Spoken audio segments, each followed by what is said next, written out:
AI is not going to coming to take your job. A creative person with AI is coming to take your job. And I think you need to really get involved in how to use AI properly, meaning giving it the right prompts to generate ideas that you can then work off of.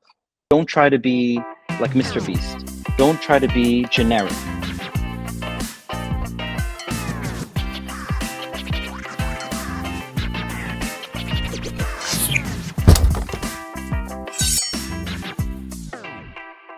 Welcome to the Business Narrative. It's me, Wajeeha Nadeem. Today our guest is Sidney. So Sidney, how are you? I am very well. Thank you so much for having me. It's going to be fun. I'm doing great. Thank you so much for joining us today. Could you please introduce yourself and tell us about your journey? Sure. So my name is Sidney Wheatley. I'm based in the Kingdom of Bahrain, which is a small country in the Arabian Gulf. I'm actually from Holland, which is another very small country in Europe. I basically came here when I was 3 years old and grew up here. Then after I finished high school, I went back to Europe and actually started my career immediately. I've had all kind of jobs that you can think of, back office, front office, sales and marketing, operations, you name it, I've basically done it. And I came back to the region in around 2009, which is when I really started to have a much better understanding of entrepreneurship, building businesses, creating value where there currently is none. So that's sort of been my journey. As you are experienced in animation and VFX industry, so can you tell me, if someone wants to start a business in this niche, what are the footsteps he has to follow?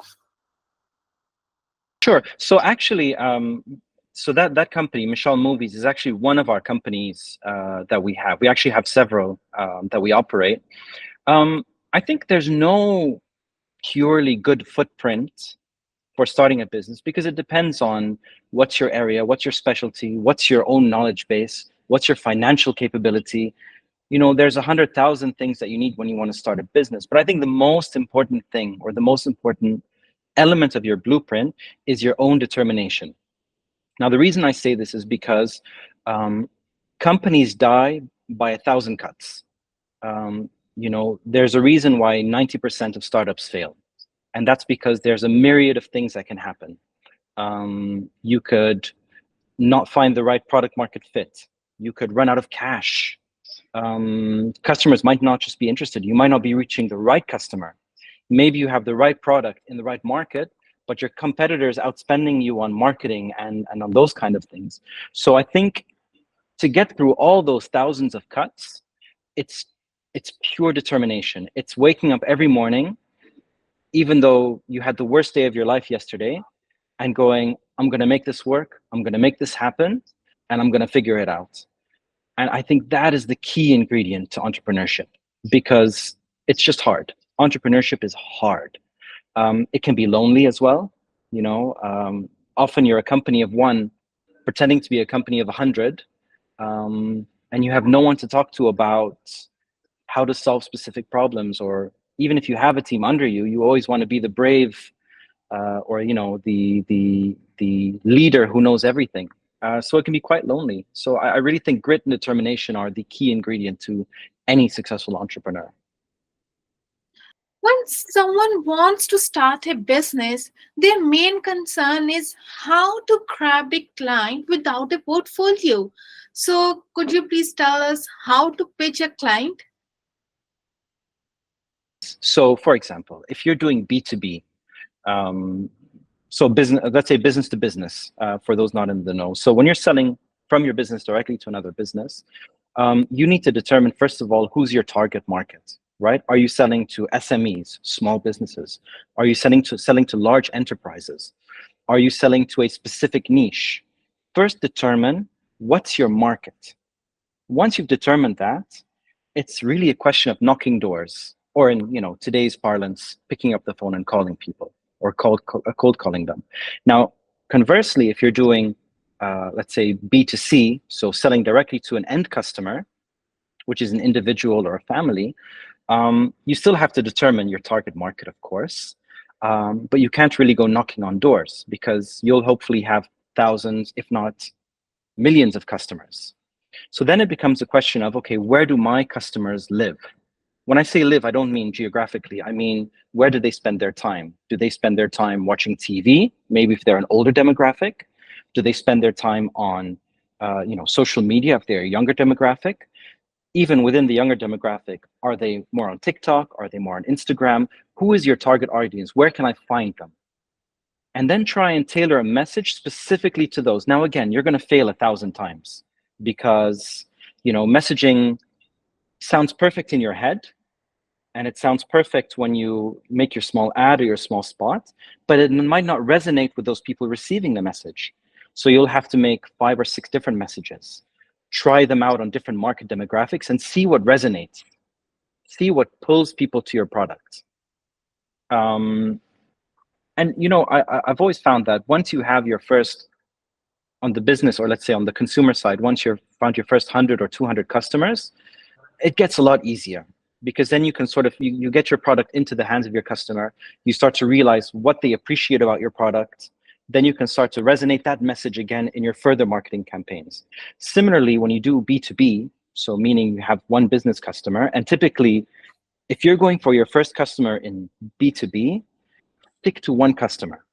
The reason I say this is because your product is not perfect. It rarely is, whether it's software or whether it's a physical thing, most likely it's going to be software. It's not a perfect product. So you want to get as much feedback as you can from that first customer about how to improve your product, what they appreciate about it, right? Sometimes the things you think are amazing about your product are not resonating at all with your customer. They're actually very interested in this little feature that you put together in a weekend. So you want to figure out what makes it magical and then start to replicate, because then you can scale that improvement. But if you take too many business customers at once, you have to, first of all, hire a huge team to take care of each of them. They'll all be telling you different things, and you won't be able to hone into what makes your product special. What skills are most necessary to start a business? Well, I think it's important to think about scale. It shouldn't be your primary driver. Like if you have an interesting or a good idea, what I see a lot of entrepreneurs do is they spend a lot of time thinking about it and thinking about how to make it perfect and thinking about how to roll it out and thinking and thinking and thinking and thinking. It's good to think about the future, but at some point you have to actually go and do something, right? So you have to get out of your own head and start to do things. But at some point you should think about scale, because scale is vital. Because if your product is not scalable, it turns into a lifestyle business, right? And a lifestyle business is basically where you earn enough to live a good life, right? It's the kind of businesses maybe our parents had, where they have a shop or 2 shops, and it buys you a new car every 3 or 4 years, and it sends your kids to a good school. But it's not the kind of thing that is possible to be venture backed, right? If you want to build a venture backed business, and if you want to get that hockey stick growth, you need to think about scale, and you need to think about, how am I going to make this a business that can go 100x in 1 year? Now, mostly those are software businesses because it's very hard to scale physical, right? You need a lot of capital to do that. You'll have to engage factories in China and things like that. But if you're on the software side, you need to think, how can I scale this up? How can I replicate this? Or even if you're doing a real world service, for example, like Uber, how can we scale this into going from 100 customers to 10,000 customers, which is 2 orders of magnitude. I mean, that's a lot. There's a lot of competition in this business world. So, how can business survive in this competition? And that's where grit and determination become an important factor, and maybe even a little bit of arrogance. And I don't mean arrogance in a bad way, but having that belief that, no, my product will be better.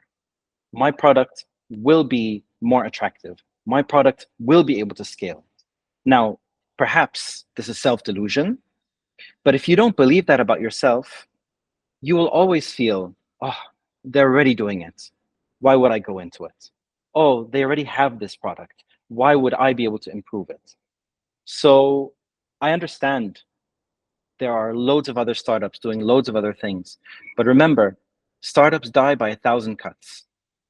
So if you are able to survive and get your first 1,000 or 10,000 or God willing million customers, you will have outlived 10,000 other startups, right? So you have to be willing to believe in yourself and believe in your product and your idea.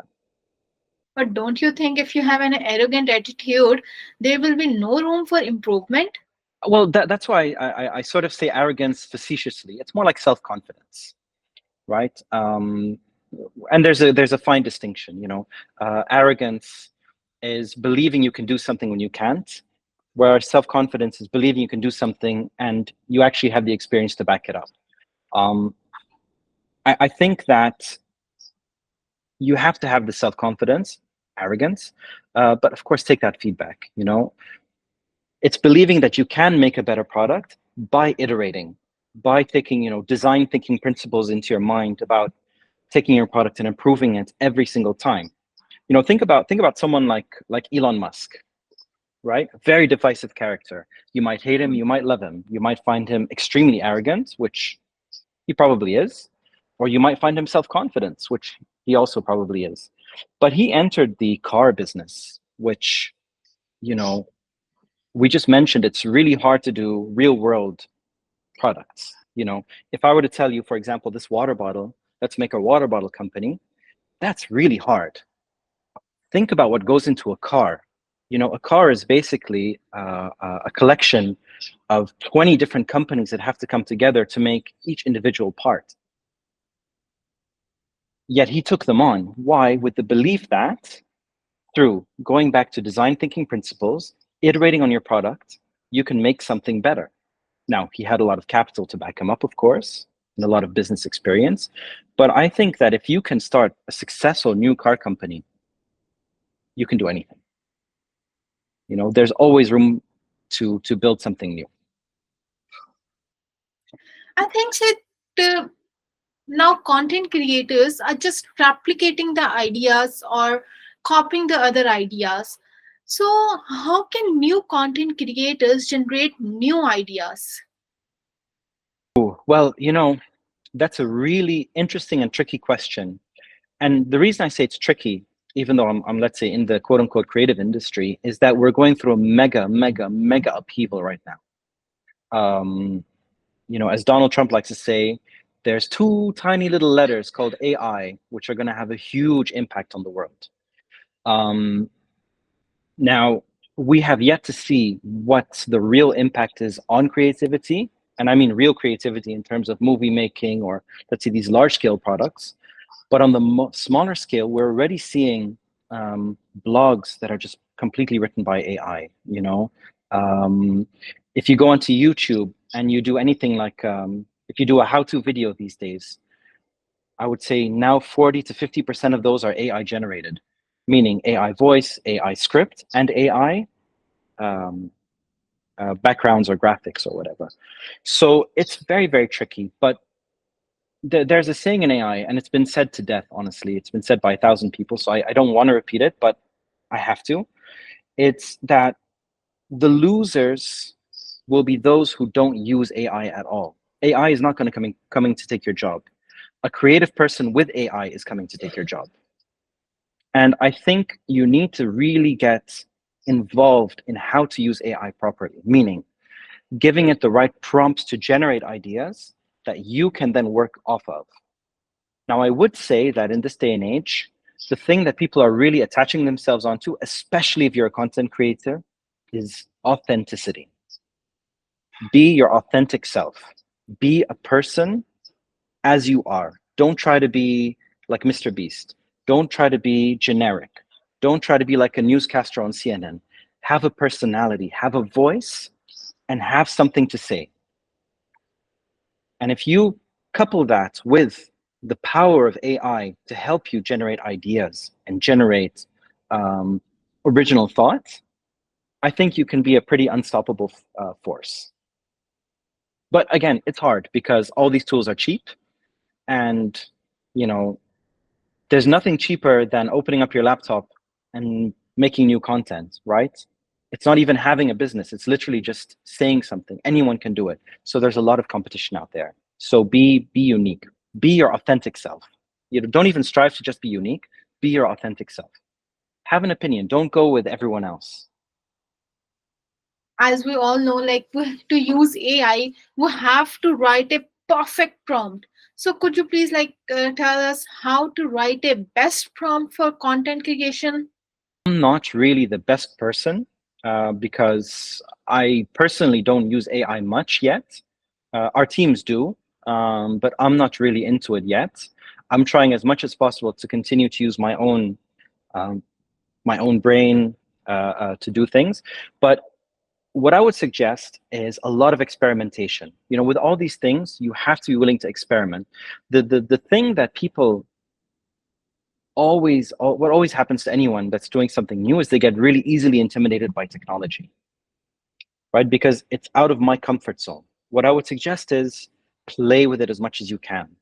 Don't be afraid to go onto Coursera and do a course in AI or prompt engineering. Um, and I would even say, you know, you asked me a question, what's the perfect prompt? That's honestly changing on a day-to-day basis. You know, uh, I saw a video yesterday, and I honestly couldn't believe my eyes because I've been following, given the industry I'm in, how capable AI is.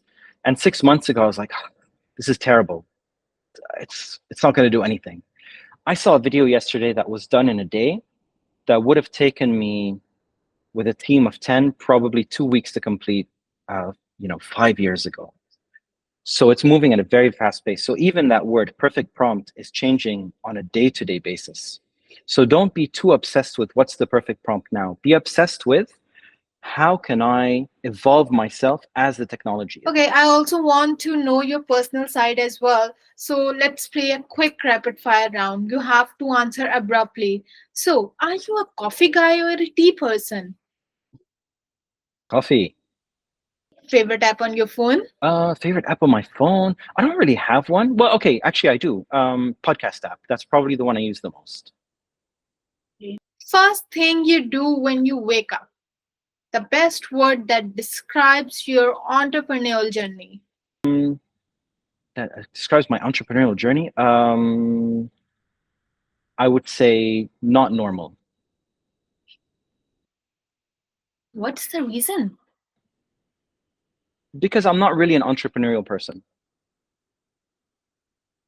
Okay. I'm someone who's quite shy. I'm not someone who likes to be at the front of things. I don't generally think my ideas are the best. So I would say I'm not your typical entrepreneur.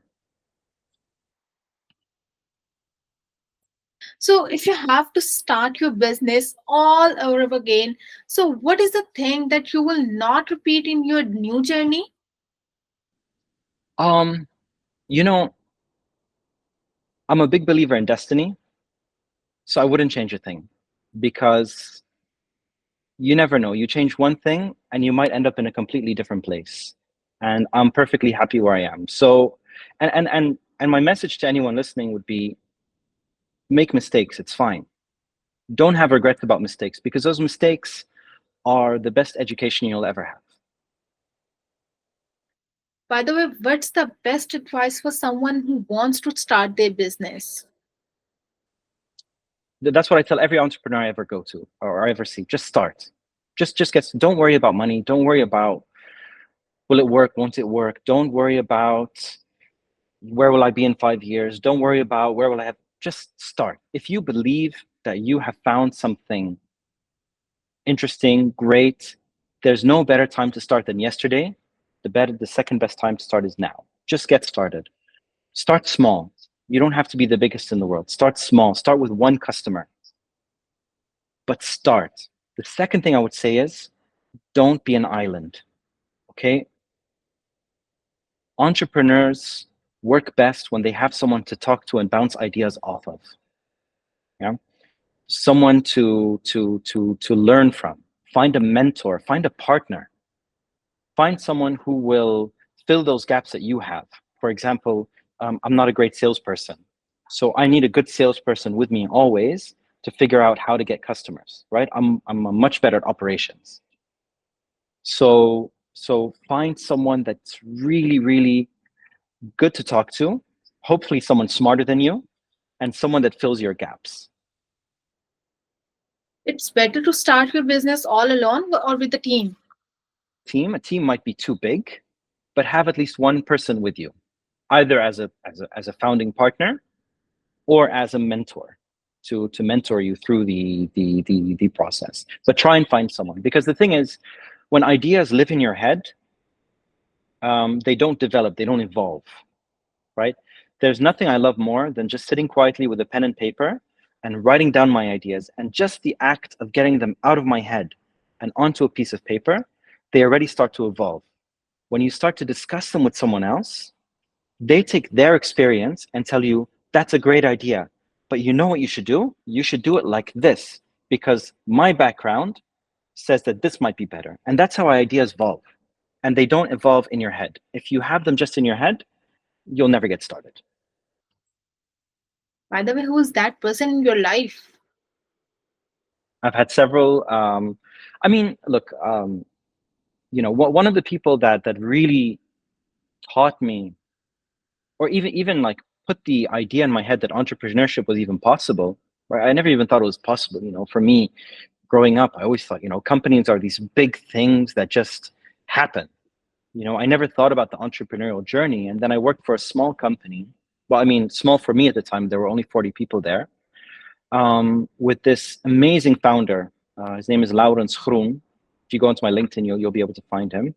And he's this really eclectic person that is the opposite of what I imagined a CEO to be, right? When you think of a prototypical CEO, it's, shirt done up, tie, perfect hair, always says the right thing, always knows what to say. Whereas Laurens, he was very eclectic, very out there, almost like a mad scientist kind of person that would just go on these tangents about what was possible. I thought, wow, usually a CEO sets out a strategy and you just follow it like a blind, like a good soldier.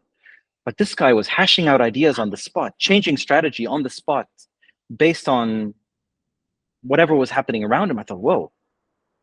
And it's from him that I really learned that you can take ideas that seem insane and turn them into an amazing value proposition. And I met him, gosh, 2006, I would say. And I saw him a few days ago, and he's still the same person. He's still starting a new company now, in a completely different field, because he has a completely unique idea that no one else is doing, and he wants to develop it. The only difference is now he actually has the money to do it, whereas in those days, it was typical startup.